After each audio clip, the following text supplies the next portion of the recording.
था कि अपने को अपने राजस्थान और भरतपुर रेंज से ये जो एक तरह का कलंक है कि पूरे भारत में सबसे ज़्यादा साइबर ठगी जो डीग जिले डीग क्षेत्र से होती है, उस पर विशेष चर्चा की गई, उसकी कार्ययोजना बनाई गई है। और आज से ही हम लोगों ने इसके खिलाफ ऑपरेशन एंटीवायरस शुरू किया है। ऑपरेशन एंटीवायरस सिर्फ इसलिए शुरू किया है कि हम लोग साइबर अपराधियों पर न सिर्फ रोक लगाएं बल्कि इसको पूरी तरीके से समाप्त करें, और आप देखेंगे महीने भर में आपको इसका परिणाम भी मिलेगा। और मुख्य तौर पे गौ रक्षा के उद्देश्य से ही शुरू किया गया है, जिसमें कि जो भी गौ तस्कर हैं और जो लोग गौ माता के खिलाफ हिंसा करते हैं उन लोगों के खिलाफ एक टारगेटेड कार्रवाई की जाएगी। इसके अंतर्गत जहां इनको चिन्हित किया जा रहा है, चिन्हित करके दबिश दी जा रही है, उनकी पकड़ दकड़ की जा रही है। जो वांछित चल रहे हैं, काफ़ी महीनों या सालों से फरार हैं, उनकी पकड़ दकड़ की जा रही है। उसके साथ ही उन रूट्स को चिन्हित करके जहां से ये गो तस्करी के वाहन जाते हैं वहां पे चौकियां ऑलरेडी लगा दी जा चुकी हैं, सारी चौकियां शुरू हो चुकी हैं।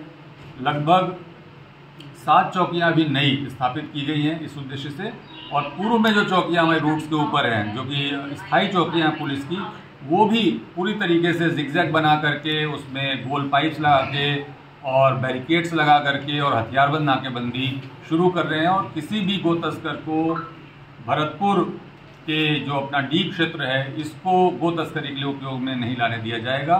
लगातार प्रभावी कार्रवाई की जाएगी। 15 से 30 जनवरी तक सरकार ने अवैध खनन के खिलाफ अभियान चलाया था। भरतपुर जिले में, खासकर अब तो डीग जिले में आ गया, पहाड़ी क्षेत्र में अवैध खनन विशेष रूप से होता है, लेकिन कोई खास प्रभावी कार्रवाई इस अभियान के अंतर्गत नहीं हो पाई। अब आपने ऑपरेशन अरावली शुरू हुआ है, तो किस तरह से जो सरकार की कार्रवाई थी उसमें राज्य सरकार और माननीय मुख्यमंत्री महोदय का स्पष्ट निर्देश था कि ये अभियान जरूर समाप्त हो गया, इलीगल माइनिंग के खिलाफ कार्रवाई समाप्त नहीं हुई है, लगातार चलती रहेगी। उसी भावना को ध्यान में रखते हुए भरतपुर रेंज में, पूरे रेंज में अवैध बजरी और माइनिंग के खिलाफ ऑपरेशन अरावली शुरू की गई है। अगर आप पता करेंगे तो आपको पता चल जाएगा कि जो भी ये पहाड़ी के आसपास अवैध खनन के क्षेत्र थे वहाँ पे न तो ओवरलोडिंग गाड़ियों को निकलने दिया जा रहा है, न बिना रवाना किसी गाड़ी को निकलने दिया जा रहा है। 2 दिन पहले गौ तस्करी की गाड़ी पहाड़ी पुलिस ने पकड़ी थी। कहीं ना कहीं पुलिस पर आरोपी लगे थे। 2 दलाल गौ तस्करों को गौवंश को छुड़वाने पहुंचे थे। पुलिस ने उनको बंद भी किया था, लेकिन फिर भी अज्ञात लोगों के खिलाफ मुकदमा दर्ज किया गया। जो भी मुकदमे दर्ज हो रहे हैं वो विधि अनुसार दर्ज किए जा रहे हैं। कोई भी शिकायत अगर किसी के खिलाफ होती है उसकी जांच की जाएगी।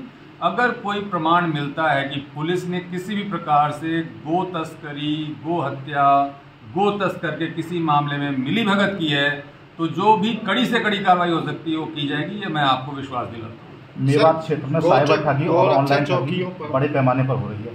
खासकर मेवात क्षेत्र में साइबर ठगी, ऑनलाइन ठगी बड़े पैमाने पर हो रही है, और इसको लेकर पूरा भरतपुर जिला देश भर में बदनाम है। उसके लिए पुलिस की क्या कार्रवाई योजना है?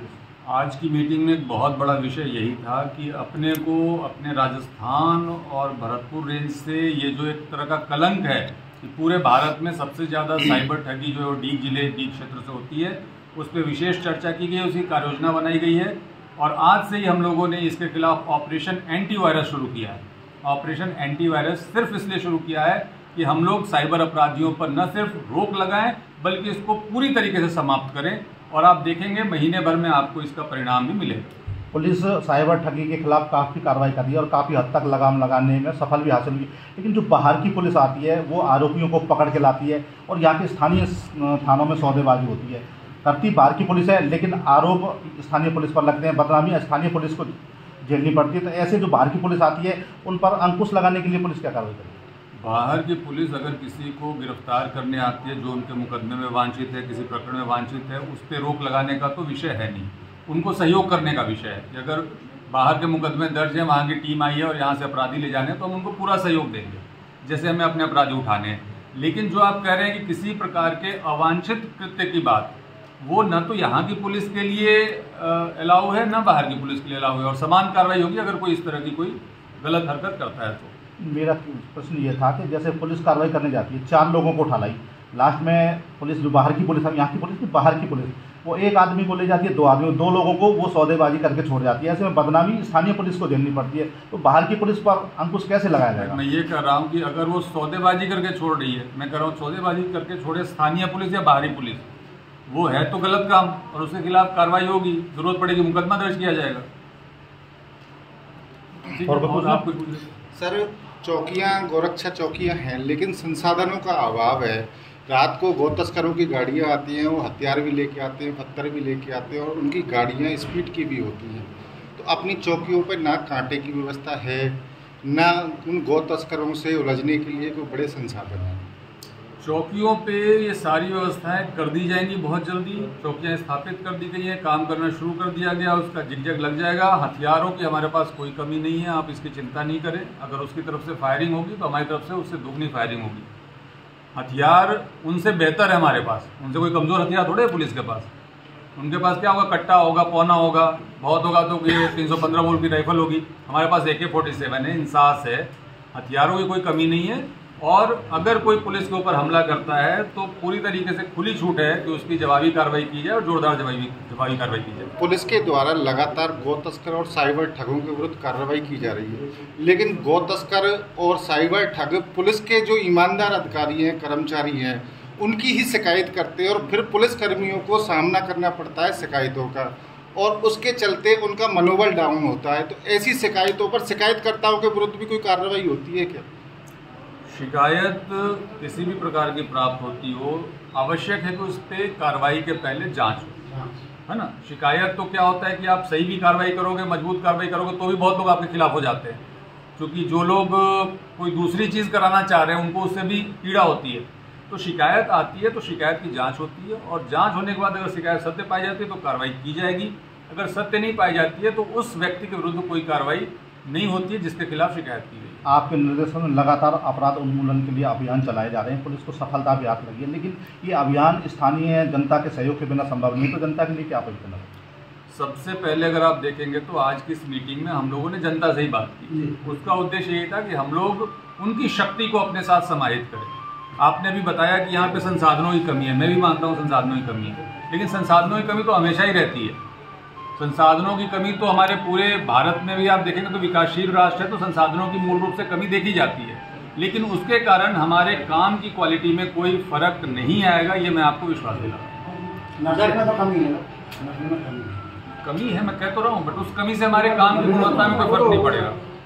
सर कामा इसका मोबाइल बज रहा है, बंद कर लो ना यार, गाना सुनने के लिए थोड़े आओ यहाँ पे। दुष्कर्म के सर्वाधिक मामले दर्ज होते हैं और पुलिस इन्वेस्टिगेशन में ज़्यादातर मामले झूठे पाए जाते हैं। झूठे मामलों के खिलाफ IPC में प्रावधान है कि उसमें इस्तिगासा पेश होता है। आज की मीटिंग में हमने ये भी तय किया कि जो लोग झूठे मुकदमे कराते हैं उनके खिलाफ इस्तिगासा पेश हो, जिससे कि इस तरह की प्रवृत्ति पर रोक लगे।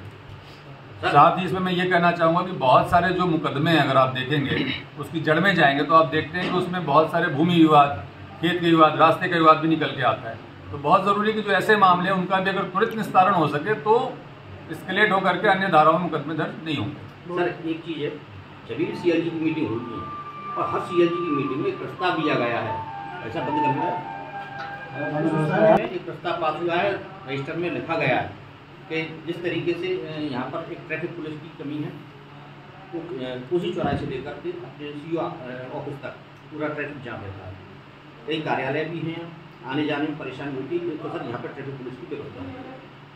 दूसरा, यहाँ जो स्कूल हैं, यहाँ बच्चियाँ भी पढ़ने आती हैं, वहाँ मजनू टाइप की लड़की, आवारा टाइप की लड़की वहाँ रहती हैं, उनके लिए सिविल ड्रेस में पुलिस। इस बारे में सर प्रशासन क्या करेगा? इसमें एक बहुत बड़ा जो क्षेत्र आप बता रहे हैं उसमें कहीं ना कहीं अतिक्रमण और अस्थायी अतिक्रमण, ठेले ढकेले जो लगे रहते हैं या दुकानें आगे बढ़ी रहती हैं या पार्किंग अवैध तौर पे खड़ी रहती है, उसका भी एक असर है। उसमें SP साहब पूरे चीज़ों को देख करके उसमें अभियान चला करके पहले से बेहतर ज़रूर करेंगे, ये मैं आपको विश्वास दिलाता हूँ।